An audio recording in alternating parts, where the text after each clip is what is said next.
But we'd have a big dinner during the week. We'd all meet at the Brown Hotel in Louisville. Yeah. Oh, yeah. And so anyway, every year I went, I love the different preachers from Oklahoma and Texas and New Mexico. But there was this one guy, we all had to wear suits, white shirts, ties, that was the requirement. But this one guy would come every year, and he had like Clint Eastwood cowboy hat on. He'd wear the buckskin with the fringe. He was just a totally different guy. Total different person. He's a classic, the face, look like leather, cut leather. I mean, he just was that rough cut guy. Rugged. And I was just that 17, 18, 19-year-old. He was just amazing to me. Man, we're all in these suits and ties. Here comes the coolest dude. You're like, man. And he was out in Montana, Wyoming. He was married to an Indian squaw, an Indian lady. And he would leave on Mondays and take two or three pack horses and go out, and he would kill elks or deer and stuff and tan their hides and come back on Friday and sell the hides, preach to the Indians Saturday and Sunday, and then go back to the mountains. He was a modern-day cowboy. And so they couldn't make him wear a suit and white shirt and tie. He wouldn't do it. He refused to. So anyway, this particular year, it was 75, 76, maybe 74.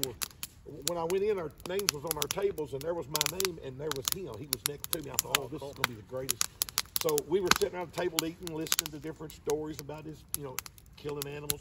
And somebody asked him, what's the weirdest thing you've ever run into while you spent all this time? He lived out in the woods, boy, lived at home. And I was expecting a bear story or a wolf story. And he said, well, the day I saw Bigfoot. Well, then I'm already thinking nothing could make you more amazing, but this made him more amazing. I said, what? And he said he had got up on this mesa, and he was tanning hides and everything, but he crawled down the backside, down the rocks about 100 feet, and he had found a nook in these rocks overlooking a big field about 400 yards wide and at least that long. And he said nothing knew I was up there. And he was just like a Lewis Lamore book.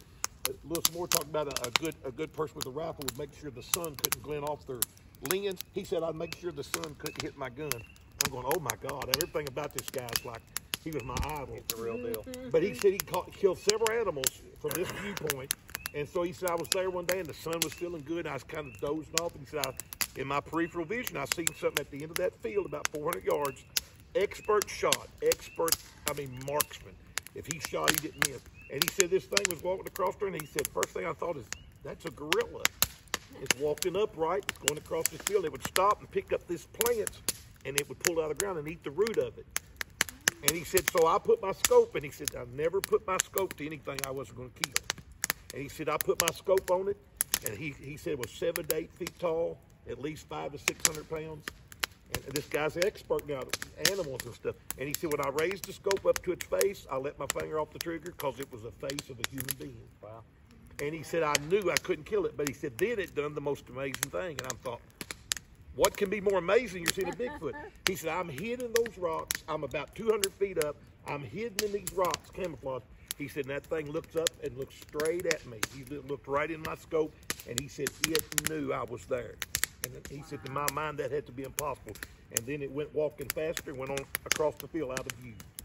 Wow. And I was hooked on Bigfoot from that day forward. Yeah. Amazing. That is good.